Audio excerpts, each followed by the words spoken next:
ਅੱਛਾ, ਹੁਣ ਇਹਦਾ ਮੈਂ ਥੋੜ੍ਹਾ ਜਿਹਾ ਕੰਪੈਰੀਜ਼ਨ ਕਰਾਂਗਾ ਆਪਣੇ ਪੁਰਾਣੇ ਤਾਲੀਮੀ ਨਿਜ਼ਾਮ ਦੇ ਨਾਲ।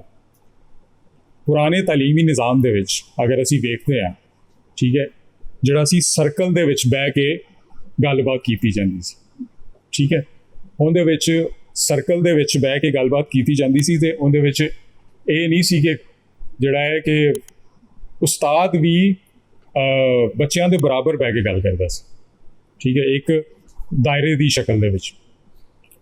ਅਗਰ ਅਸੀਂ ਪੁਰਾਣੀ ਆਪਣੀ ਇੱਥੋਂ ਦੀ ਰਵਾਇਤ ਦੀ ਗੱਲ ਕਰਦੇ ਹਾਂ।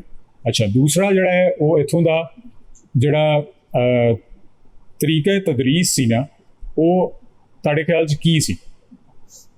ਤੁਹਾਡੇ ਖਿਆਲ 'ਚ ਉਹ ਕਿਹੜਾ ਤਰੀਕਾਕਾਰ ਸੀ ਜਿਹਦੇ ਜ਼ਰੀਏ ਜਿਹੜਾ ਨਾ ਉਹ ਜਿਹੜੇ ਬੱਚੇ ਨੇ ਉਹਨਾਂ ਨੂੰ ਪੜ੍ਹਾਇਆ ਜਾਂਦਾ ਸੀ? ਕਿਉਂਕਿ ਸਕੂਲਿੰਗ ਸਿਸਟਮ ਤਾਂ ਐਜ਼ ਸੱਚ ਨਹੀਂ ਸੀ ਹੈਗਾ। ਹਾਂਜੀ ਜੀ, ਬਿਲਕੁਲ। ਉਹਦੇ ਪਿੱਛੇ ਇੱਕ ਬਹੁਤ ਵੱਡੀ ਜਿਹੜੀ ਚੀਜ਼ ਹੈ ਉਹ ਸਾਡੀ ਇਲਮੀ ਰਵਾਇਤ ਹੈ। ਉਹ ਇਲਮੀ ਰਵਾਇਤ ਕੀ ਹੈ? ਉਹ ਸੀਨਾ ਬਸੀਨਾ ਜਿਹੜੀ ਕਥਕਾਰੀ ਦਾ ਨਿਜ਼ਾਮ ਹੈ ਜਾਂ ਕਹਾਣੀ ਸੁਣਾਉਣ ਦਾ ਜਿਹੜਾ ਤਰੀਕਾਕਾਰ ਹੈ, ਉਹਦੇ ਨਾਲ ਇਸ ਦਾ ਅਮਲ ਦਖਲ ਹੈ ਕਿ ਉਹ ਜਿਹੜਾ ਸੀ ਉਹਦੇ ਵਿੱਚ ਆਪਣਾ ਜਦੋਂ ਕੋਈ ਵੀ ਕਹਾਣੀ ਸੁਣਾਉਂਦਾ ਸੀ, ਠੀਕ ਹੈ, ਅਤੇ ਉਹ ਕਹਾਣੀ ਜਿਹੜੀ ਹੈ ਉਹ ਸਾਡੇ ਤਾਲੀਮ ਦਾ ਇੱਕ ਜ਼ਰੀਆ ਸੀ, ਠੀਕ ਹੈ, ਬੱਚਿਆਂ ਨੂੰ ਸਿਖਾਉਣ ਦਾ ਇੱਕ ਅਮਲ ਸੀ। ਅੱਛਾ, ਇੱਥੋਂ ਤੱਕ ਕੋਈ ਸਵਾਲ ਹੋਵੇ?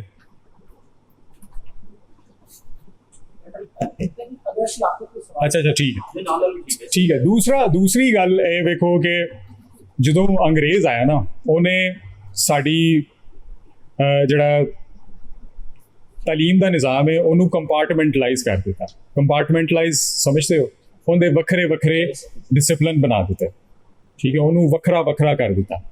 ਹਾਲਾਂਕਿ ਪਹਿਲੇ ਇਸ ਤਰ੍ਹਾਂ ਨਹੀਂ ਸੀ। ਅਸੀਂ ਜਿਹੜਾ ਸਾਡਾ ਵਿਜ਼ਡਮ ਦਾ ਤਰੀਕਾਕਾਰ ਸੀ ਉਹਦੇ ਵਿੱਚ ਇਸ ਤਰ੍ਹਾਂ ਨਹੀਂ ਸੀਗੇ ਹੁਣ ਅਸੀਂ ਰਿਆਜ਼ੀ ਪੜ੍ਹਨ ਲੱਗੇ ਹਾਂ, ਹੁਣ ਅਸੀਂ ਸਾਇੰਸ ਪੜ੍ਹਨ ਲੱਗੇ ਹਾਂ, ਜਾਂ ਹੁਣ ਅਸੀਂ ਜਿਹੜਾ ਉਰਦੂ ਪੜ੍ਹਨ ਲੱਗੇ ਹਾਂ।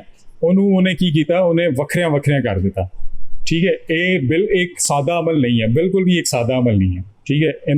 ਇਹਦੇ ਪਿੱਛੇ ਵੇਖੋ ਅਗਰ, ਤੇ ਉਹ ਬੜੀ ਗਹਿਰੀ ਪਲੈਨਿੰਗ ਹੈ ਹਰ ਸ਼ੈ ਨੂੰ ਵੱਖ-ਵੱਖ ਕਰਨ ਦੀ, ਠੀਕ ਹੈ।